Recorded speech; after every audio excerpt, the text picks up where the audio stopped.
திருப்பூர் அருகே அதிவேகமாக மதுபோதையில் காரை இயக்கிய நபரின் செல்போனை பறித்ததால் சாலையில் படுத்து அட்டகாசம் செய்த சம்பவம் அரங்கேறியுள்ளது. திருப்பூர் மாவட்டம் பல்லடம் அருகே வடுகாபாளையத்தில் அதிவேகமாக மதுபோதையில் காரை இயக்கிய நபர் சாலையில் செல்லும் மற்ற வாகனங்களுக்கு இடையூறு ஏற்படுத்தியதாக கூறப்படுகிறது.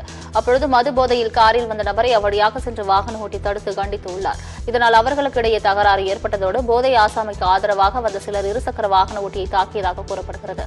இதனையடுத்து அங்கு சென்ற பல்லடம் போலீசார் ரகளையில் ஈடுபட்டுக் கொண்டிருந்தவர்களை அப்புறப்படுத்தினர். மேலும் கார் ஓட்டி வந்த போதை ஆசாமியின் செல்போனை போலீசார் பறித்துக் கொண்டதால் ஆத்திரமடைந்த அவர் பல்லடம் பொள்ளாச்சி சாலையில் படுத்துக் கொண்டு அட்டகாசம் செய்துள்ளார். இதனிடையே போதை ஆசாமி சாலையில் படுத்து அட்டகாசம் செய்த வீடியோ வெளியாகியுள்ளது.